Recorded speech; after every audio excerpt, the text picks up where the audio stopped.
want to ask you, where is Ronaldo? Where is Cristiano? Where is Cristiano? Where is Ronaldo? Where is Ronaldo? കൂട്ടുകാരുമായുള്ള തർക്കത്തിനിടയിൽ അവനോടൊരുത്തൻ ഉറക്കെ ചോദിച്ചു, നീ അഹങ്കാരിയുടെ ആരാധകനല്ലേ എന്ന്. ഒടുക്കത്തെ selfish കളിക്കാരൻ്റെ ആ ചോദ്യം കേട്ട് ഉത്തരം നൽകാതെ അവൻ നടന്നു നീങ്ങി. തലകുനിച്ച് മടങ്ങിയ അവൻ്റെ മനസ്സിൽ ഒരുപാട് ഓർമ്മകൾ മുട്ടിട്ടുകൊണ്ടിരുന്നു. എങ്ങനെയാണ് തൻ്റെ ആരാധക പുരുഷൻ അഹങ്കാരിയും സ്വാർത്ഥനുമൊക്കെ ആകുന്നത്? താൻ കളി കണ്ടു തുടങ്ങിയ കാലഘട്ടങ്ങളിൽ അദ്ദേഹം തിയേറ്റർ ഓഫ് ഡ്രീംസിൽ ഓരോ പുൽക്കൊടിയെയും കോരിത്തൊരിപ്പിക്കുകയായിരുന്നില്ലേ? ഇതിഹാസങ്ങൾക്കുമൊപ്പം കളിച്ചു തുടങ്ങിയ ആ കാലുകളുടെ മനോഹാരിത കൊണ്ട് അദ്ദേഹം കളിക്കളത്തിൽ കവിത രചിച്ചപ്പോൾ ഇതിഹാസങ്ങൾ പോലും കൈകൾ കൊട്ടിയിരുന്നില്ലേ? നേട്ടങ്ങളിൽ അലറി ആഘോഷിക്കുന്ന ഒരു സാധാരണ മനുഷ്യനിൽ ഞാനെന്ന് കണ്ടത് അടങ്ങാത്ത ആവേശമായിരുന്നു. പക്ഷേ ആരൊക്കെയോ അതിനെ അഹങ്കാരമായി കണ്ടിരുന്നു. വെയിൻ റൂണിക്കൊപ്പം സുന്ദരമായ കൗണ്ടറുകൾ നെയ്തെടുത്തിരുന്നു പറങ്കിപ്പടയുടെ ഈ നായകൻ. അവിശ്വസനീയമാവിധം പരസ്പരം പാസ് ചെയ്ത് അവർ കളിച്ചപ്പോൾ ഞാൻ കണ്ടത് യുണൈറ്റഡിൻ്റെ ഏറ്റവും മികച്ച കോംബോകളിലൊന്നായിരുന്നു. പക്ഷേ അവർ അവനെ സ്വാർത്ഥനെന്ന് മുദ്ര കുത്തിക്കൊണ്ടേയിരുന്നു.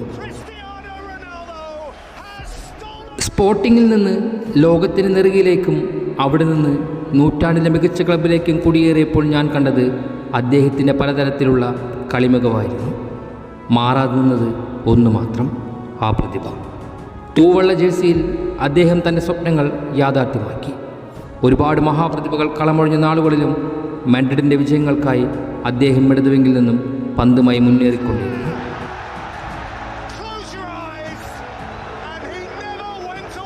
ഓഫ്സൈഡ് ഫ്ലാഗുകൾ ഉയർത്തുമ്പോൾ കൈകൾ ഉയർത്തി അല്ല എന്ന് കാട്ടുമായിരുന്നു. നഷ്ടമാകുന്ന പന്തുകളെ ഓർത്ത് സ്വയം പഴിക്കുമായിരുന്നു. പാസിനായി അലറി വിളിക്കുമായിരുന്നു. നേട്ടങ്ങളിൽ ആർത്തിരമ്പുമായിരുന്നു. വീഴ്ചകളുണ്ടാകുമ്പോൾ പലതവണ ശരീരത്തോടും മനസ്സിനോടും പോരാടി തിരിച്ചു വരുമായിരുന്നു. ഉടക്കാൻ വരുന്ന എതിർ കളിക്കാരനോട് തലയുയർത്തി നിന്ന് തിരിച്ച് ചോദ്യങ്ങൾ ചോദിക്കുമായിരുന്നു. തന്നെ കൂകി വിളിക്കുന്ന ആളുകളെ ഗോൾ നേട്ടങ്ങൾ കൊണ്ട് നിശബ്ദരാക്കി കൈയടിപ്പിക്കുമായിരുന്നു. അസിസ്റ്റുകളും ഗോളുകളും ആ ബൂട്ടുകളിൽ നിന്നും ധാരധാരയായി ഒഴുകുമായിരുന്നു. പെനാൽറ്റിയും ഫ്രീ കിക്കും ഒരുപോലെ വലയ്ക്കുള്ളിൽ നിക്ഷേപിക്കുമായിരുന്നു. ഹെഡർ, ലോങ് റേഞ്ചർ, ടാപ്പിൻ, അക്രോബാറ്റിക് ഗോളുകൾ ഒരു പഞ്ഞവുമില്ലാതെ പ്രവഹിക്കുമായിരുന്നു. പക്ഷേ അവർക്കിവൻ സ്വാർത്ഥനും അഹങ്കാരിയും മാത്രമാണ്. പിതാവിന് ചെറുപ്രായത്തിൽ നഷ്ടപ്പെട്ട വേദന അദ്ദേഹം എപ്പോഴും ഉള്ളിൽ കൊണ്ട് നടന്നിരുന്നു. തൻ്റെ വീഴ്ചകളുടെയും വളർച്ചകളുടെയും കാലഘട്ടത്തിൽ ഒരു തലോടലായി താങ്ങായി കൂടെ നിന്ന അമ്മയേക്കാൾ വലുതായി ആ 7 നമ്പർ താരത്തിന് ഈ ലോകത്തിൽ ഒന്നും ഉണ്ടായിരുന്നേയില്ല. മദ്യത്തിന് കീഴടങ്ങാതെ ഒരിക്കൽ പോലും ശരീരത്തിൽ പച്ചകുത്താതെ ജീവിക്കാനായിരുന്നു അദ്ദേഹത്തിന് ഇഷ്ടം. അതിനു പിന്നിൽ മദ്യത്തിനടിമപ്പെട്ട് മരിച്ച അച്ഛനോടുള്ള ബഹുമാനവും രക്തദാനവുമൊക്കെയായിരുന്നു കാരണങ്ങൾ. കഷ്ടപ്പാടുകൾ അനുഭവിക്കുന്ന സിറിയയിലെ കുരുന്നുകൾക്കായി ആദ്യം ശബ്ദമുയർത്തിയത് അദ്ദേഹമായിരുന്നു. അറിഞ്ഞും അറിയാതെയും എത്രയെത്ര പരോപകാര പ്രവൃത്തികൾ, ദാനങ്ങൾ. അപ്പോഴും അവർ അദ്ദേഹത്തെ വിശേഷിപ്പിച്ചത് സ്വാർത്ഥനെന്നാണ്. ചെറുപ്രായത്തിൽ രാജ്യത്തിന് വേണ്ടി സ്വന്തം നാട്ടിൽ കളിക്കുമ്പോൾ ആ കുഞ്ഞു മനസ്സ് എത്രത്തോളം ആഗ്രഹിച്ചു കാണും ആ കപ്പ് നേട്ടത്തിനായി. ഒടുവിൽ ഫൈനലിൽ തോൽക്കുമ്പോൾ ആ കൗമാരക്കാരൻ സങ്കടം സഹിക്കാനാകാതെ കരഞ്ഞു പോകുന്നുണ്ട്. പക്ഷേ കരഞ്ഞുകൊണ്ട് പിന്തിരിഞ്ഞടക്കുവാൻ അദ്ദേഹം തൽപരനല്ലായിരുന്നു. തോൽക്കാൻ മനസ്സിലാത്ത താരം 13 വർഷങ്ങൾക്കുമിപ്പുറം തൻ്റെ നാടിന് ആദ്യമായി ഒരു മേജർ കിരീടമെന്ന സ്വപ്നം സാക്ഷാത്കരിച്ചു നൽകുന്നു. അവിടെ ഞാൻ കണ്ടത് തോൽവികളിൽ തലകുനിച്ച് ബീരുവിനെ പോലെ മടങ്ങാതെ തലയുയർത്തി നേട്ടങ്ങൾ കൊയ്ത പോരാളിയെയാണ്. അവർ കണ്ടതോ ഒരു അഹങ്കാരിയെയും.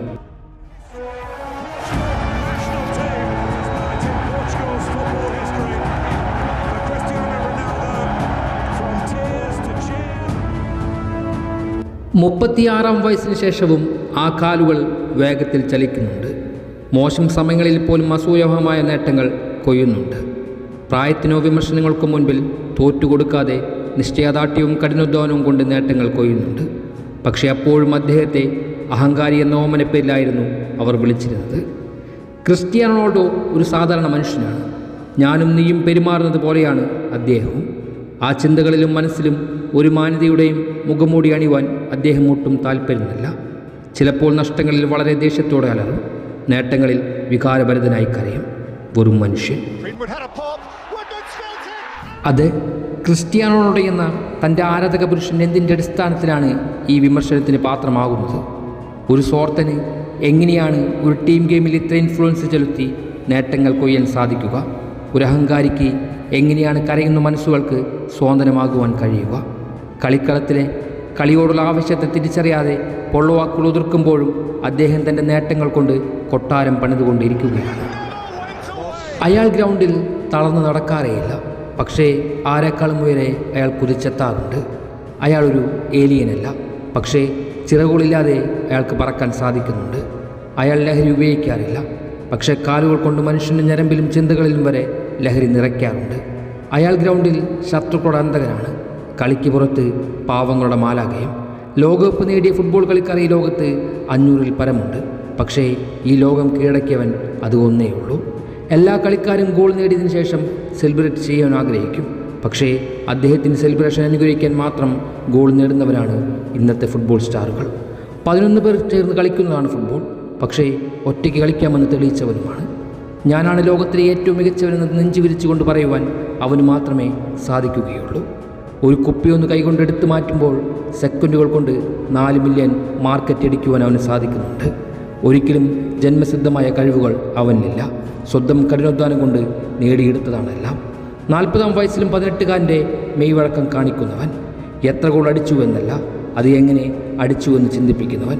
കൂടെ കളിച്ചിരുന്നവർ ഗാലറിയിൽ അരങ്ങാൻ പോലും വയ്യാതിരിക്കുമ്പോൾ ഗ്രൗണ്ടിൽ ബൈസിക്കിൾ കൊണ്ട് ഗോളുകൾ നേടുന്നവൻ. എത്ര പറഞ്ഞാലും തീരില്ല അയാളുടെ മഹത്വങ്ങൾ. ആ കുഞ്ഞ് സ്വയം മനസ്സിലൊന്ന് ചിരിച്ചിരിക്കാം. തൻ്റെ ആരാധന പുരുഷനെ സ്വാർത്ഥനെന്നും അഹങ്കാരിയെന്നും വിളിച്ച് പരിഹസിച്ച കൂട്ടുകാരനെ തിരിഞ്ഞു നോക്കി തലയുയർത്തി നിന്നുകൊണ്ട് തന്നെ പറഞ്ഞു, yes, I am the fan of that selfish giant, most arrogant player of the field. I am the fan of Cristiano Ronaldo.